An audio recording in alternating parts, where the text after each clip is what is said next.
നമസ്കാരം. വെറും 6 വയസ്സുള്ള ഒരു കുഞ്ഞിനെ അതിക്രൂരമായി അതിനെ ബുദ്ധിമുട്ടിക്കുക, പീഡിപ്പിക്കുക. അത് കണ്ടെത്തിയ അതിന്റെ മാതാവിനെ ഭ്രാന്തിയാക്കി മുദ്രകുത്തി സമൂഹ മധ്യത്തിൽ ആക്ഷേപിക്കുക, അപമാനിക്കുക.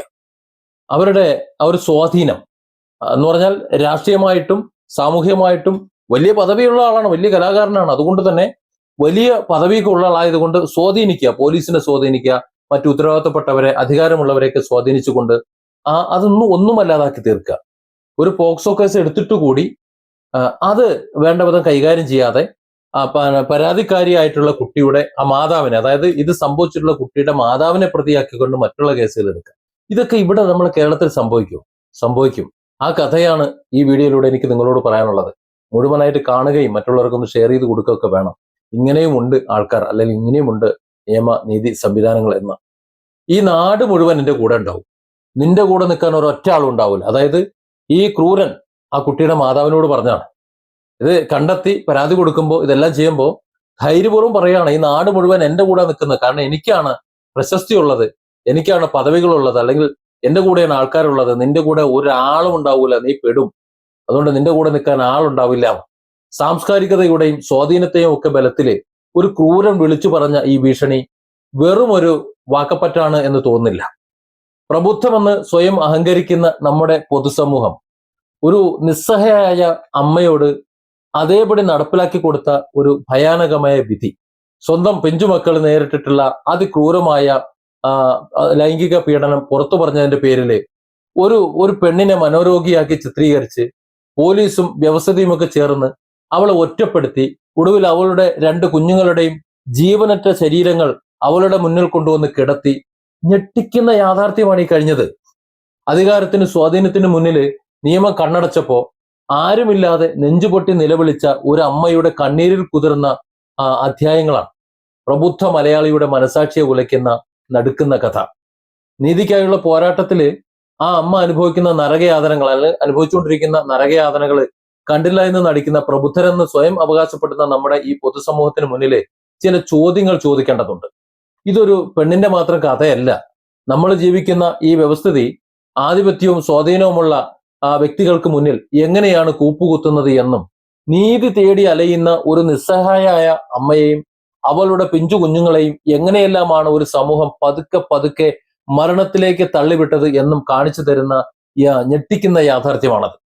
കേവലം 19ാമത്തെ വയസ്സിൽ, അതായത് വെറും 19ാമത്തെ വയസ്സിൽ നൃത്തത്തെയും കലയെയും ഒക്കെ നെഞ്ചിലേറ്റിയ ഒരു പെൺകുട്ടിയുടെ ജീവിതത്തിലേക്ക് വിധി കരിനിഴൽ വീഴ്ത്തിയത് കുടുംബത്തിലെ മുതിർന്നവരുടെ സ്വാർത്ഥമായിട്ടുള്ള ചില തീരുമാനങ്ങൾ. കള്ളുചാപ്പിലോ അല്ലെങ്കിൽ അതുപോലെ ബാറിലോ ഉള്ള ഇരുന്ന് കള്ളു കുടിച്ചുകൊണ്ടിരുന്നപ്പോൾ ഒരു തീരുമാനം ആ വിവാഹത്തിലേക്ക് എത്തിച്ചേർന്നത് അങ്ങനെയാണ്. 2 കുടുംബങ്ങളിലെ മുതിർന്ന ആളുകൾ ഇങ്ങനെ കള്ളു കുടിച്ചിന്റെ ഇടയിൽ ഒരുമിച്ചെടുത്ത തീരുമാനത്തിന്റെ പുറത്താണ് തന്നേക്കാൾ 11ഓളം വയസ്സിന് പ്രായക്കൂടുതലുള്ള ഒരാളുടെ ജീവിത പങ്കാളിയായിട്ട് ആ 19കാരി ആ വീടിന്റെ പടി കയറി വരുന്നത്. സ്വന്തം സ്വപ്നങ്ങള്, ആഗ്രഹങ്ങള് ഇതൊക്കെ നെഞ്ചിൽ നിറച്ച് നല്ലൊരു കുടുംബജീവിതം സ്വപ്നം കണ്ടു ചെന്ന ആ വീട്ടിലേക്ക് കാലെടുത്ത് വെച്ച ആ പെൺകുട്ടിയെ കാത്തിരുന്നത് വലിയ രീതിയിലുള്ള മാനസിക ശാരീരിക പീഡനങ്ങളായിരുന്നു എന്ന് ഓർക്കണം. അവിടെ സ്നേഹത്തിനോ അല്ലെങ്കിൽ പരിഗണനയ്ക്കോ യാതൊരു സ്ഥാനവും ഉണ്ടായിരുന്നില്ല. കാറ്ററിംഗ് തൊഴിലായിരുന്നു ആ വീട്ടിലെ മറ്റുള്ളവരെല്ലാം ചെയ്തിരുന്നത്. അതുകൊണ്ട് തന്നെ 100 കണക്കിന് ആളുകൾക്ക് ഭക്ഷണം പാകം ചെയ്ത് കൊടുക്കുന്ന വലിയ പാത്രങ്ങൾ ഉണ്ടാവും, അവർ കഴിച്ചിട്ടുള്ള പാത്രങ്ങളുണ്ട്. ഇതൊക്കെ കഴുകി തീർക്കാൻ ആ 19 വയസ്സുകാരിയാണ് അത് നിർബന്ധിതരാകുകയാണ്. എതിർത്ത് സംസാരിച്ചു കഴിഞ്ഞാൽ, അല്ലെങ്കിൽ ചെറിയൊരു വീഴ്ച സംഭവിച്ചു കഴിഞ്ഞാൽ ഭർത്താവിൽ നിന്ന്, അല്ലെങ്കിൽ അയാളുടെ അമ്മയിൽ നിന്ന്, അതുമല്ലെങ്കിൽ അമ്മായിയപ്പനിൽ നിന്നൊക്കെ അതിക്രൂരമായ മർദ്ദനമാണ്. കൈ അടിച്ചൊടിക്കുക, മുടിയിലെ കുത്തിപ്പിടിച്ചുകൊണ്ട് ചുവരിലിടിക്കുക, ആ മുറിക്കുള്ളിൽ പൂട്ടിയിട്ടിട്ട് അടിക്കുക. ഇങ്ങനെയുള്ള അനുഭവങ്ങൾ ദിവസേന എന്നോണം ആ പെൺകുട്ടി നേരിടേണ്ടി വന്നു എന്ന് മനസ്സിലാക്കണം. തനിക്ക് നേരിടേണ്ടി വന്ന ഈ ക്രൂരതകളെല്ലാം സഹിച്ചുകൊണ്ട് സ്വന്തം കുഞ്ഞുങ്ങളുടെ മുഖം മാത്രം ഓർത്ത് അവൾ കണ്ണീര് ഉള്ളിലൊതുക്കി ആ വീട്ടിൽ തുടർന്ന കഥയാണ് പിന്നീട് വരുന്നത്. എന്നാൽ ആ പീഡനങ്ങളുടെ ആഴം അവിടെയും തീർന്നതായിരുന്നില്ല. കാലങ്ങൾ ഒരുപാട് കടന്നുപോയി. താൻ പ്രസവിച്ച 6 വയസ്സുകാരി മകളെ ഒരു ദിവസം കുളിപ്പിക്കുന്നതിനിടയിൽ ആ അമ്മ നടുക്കുന്ന ഒരു സത്യം തിരിച്ചറിയാണ്. കുഞ്ഞിന്റെ സ്വകാര്യ ഭാഗങ്ങളിൽ സോപ്പ് തേക്കുമ്പോൾ കുഞ്ഞ് അതിശക്തമായി കരയുകയും നീറ്റലും പുകച്ചിലും അനുഭവപ്പെടുന്നു എന്ന് പറഞ്ഞ് ഭയന്ന് വിറയ്ക്കുകയും ചെയ്ത ഒരു അവസ്ഥ.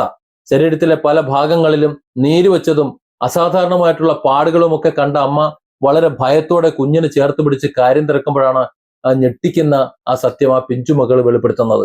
സ്വന്തം അച്ചാച്ചൻ ചെയ്തിട്ടുള്ള അരുതാത്ത കാര്യങ്ങളെക്കുറിച്ച് ആ കുഞ്ഞ് അമ്മയോട് വിശദമായി പറയുന്നത്. പ്രബുദ്ധമെന്ന് അവകാശപ്പെടുന്ന നാടാണ്. നമ്മുടെ സമൂഹത്തിൽ വലിയ സാംസ്കാരിക രാഷ്ട്രീയ സ്വാധീനമുള്ള മാന്യന്റെ മുഖംമൂടി അണിഞ്ഞു നടന്ന ആ മനുഷ്യൻ സ്വന്തം പേരക്കുട്ടിയോട് ചെയ്തിട്ടുള്ള ക്രൂരമായ ആ കഥ കേട്ട് സത്യത്തിൽ ആ അമ്മ തകർന്ന് തരിപ്പണമായി പോയി. ഭയന്ന് വിറച്ച അമ്മ, അറിയാലോ അമ്മയെ എങ്ങനെയാണ് കൈകാര്യം ചെയ്യുന്നത്, ആ അമ്മയോട് എങ്ങനെയാണ് പെരുമാറുന്നത്, ഇതൊക്കെ അവരുടെ അനുഭവമാണ്. അതുകൊണ്ട് തന്നെ ആ ഭർത്താവിനോടും കുടുംബത്തോടും ആ വിവരം പറഞ്ഞപ്പോ അവിടെ നീതിക്ക് പകരം ഭീഷണിയാണ് ഉയർന്നു വന്നത്. ഈ വിവരം പുറത്തു പറഞ്ഞാൽ കുഞ്ഞിനെയും, അതായത് നിന്നെയും നിന്റെ മോളെയും കൊന്നുകളയുമെന്നാണ് ആ അമ്മായിപ്പൻ ഭീഷണിപ്പെടുത്തിയത്. ഈ നാട് മുഴുവൻ തന്റെ കൂടെയുണ്ട് എന്നും നിനക്ക് ആരുമില്ല എന്ന് ഞാൻ തെളിയിച്ചു തരുമെന്നും അയാൾ ആ പെൺകുട്ടിയുടെ മുഖത്ത് നോക്കി വെല്ലുവിളിക്കുകയാണ്.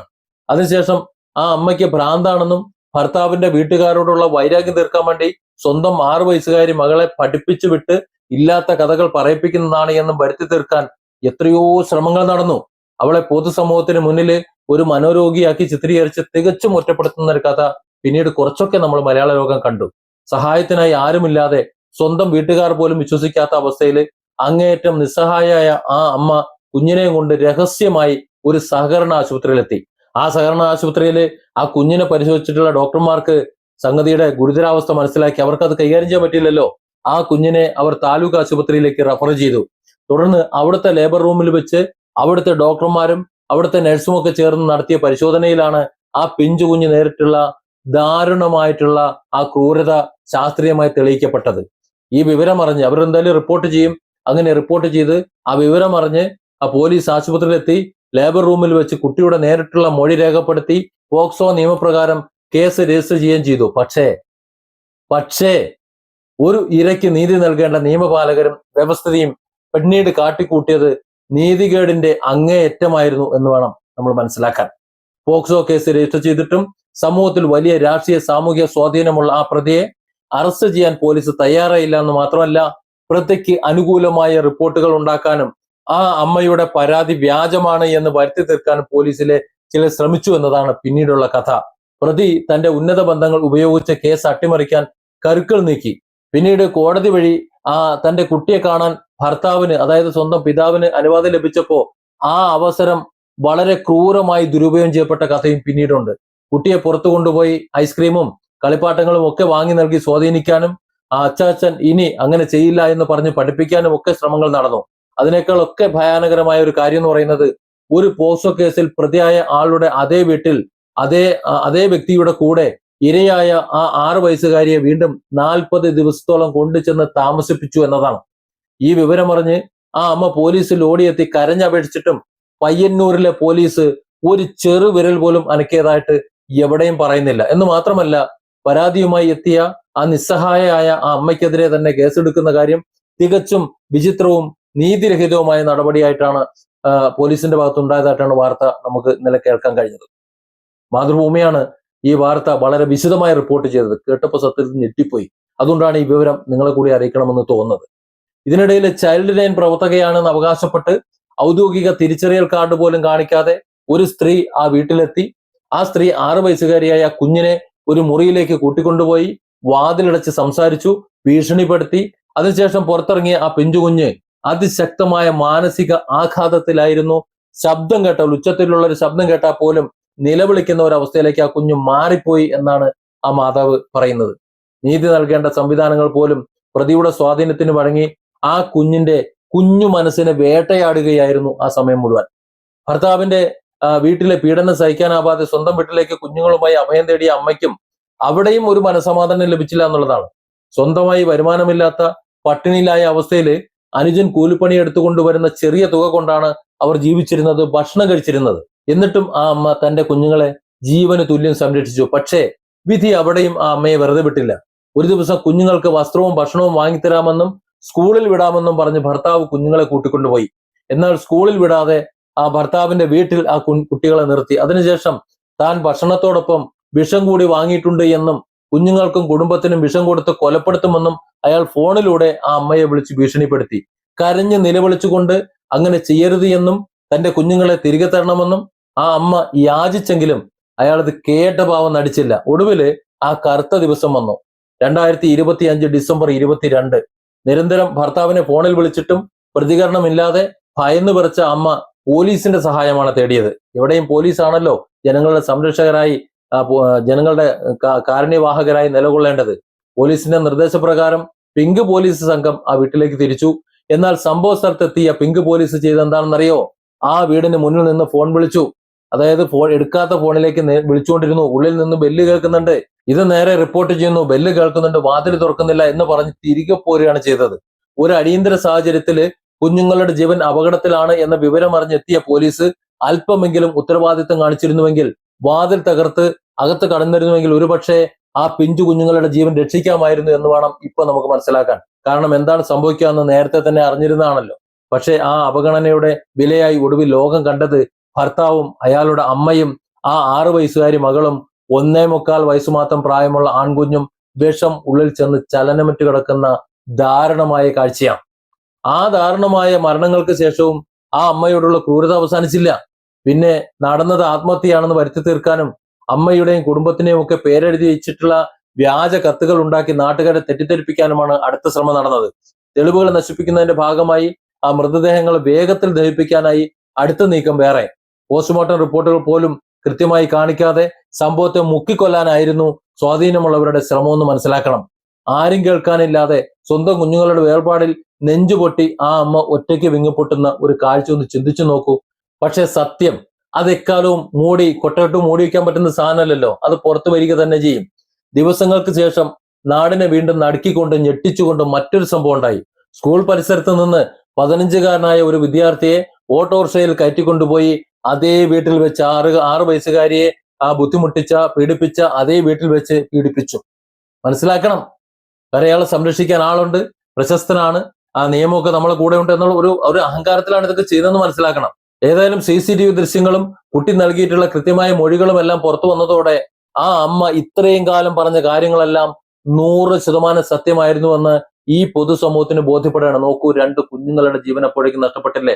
ഇന്ന് സ്വന്തം കുഞ്ഞുങ്ങളുടെ ഓർമ്മകൾക്ക് മുന്നിൽ വ്യവസ്ഥിതിയുടെയും പോലീസിന്റെയും മറ്റ് സമൂഹത്തിൽ ആധിപത്യം സ്ഥാപിക്കാൻ കഴിയുന്നവരുടെയൊക്കെ ക്രൂരതയ്ക്ക് മുന്നിൽ നിസ്സഹായമായി നിലവിളിക്കുന്ന ആ അമ്മയുടെ കണ്ണീരിന് മുന്നിൽ ഈ പൊതുസമൂഹത്തിന്, നമ്മൾ ഉൾപ്പെട്ട പൊതുസമൂഹത്തിന് എന്താണ് പറയാനുള്ളത്? അധികാരവും രാഷ്ട്രീയ സ്വാധീനമുണ്ട് എന്നുണ്ടെങ്കിൽ അവന്റെ മുന്നിൽ നിയമം കണ്ണടയ്ക്കും. നീതി ചോദിച്ചെത്തുന്ന നിസ്സഹായരായ മനുഷ്യരെ ഭ്രാന്തരാക്കി ചിത്രീകരിക്കും. ഇതൊക്കെ ചെയ്യുന്ന ഒരു വ്യവസ്ഥയിലാണ് നമ്മൾ ജീവിച്ചിരിക്കുന്നത് എന്നുകൂടി നമ്മൾ ചിന്തിക്കണം.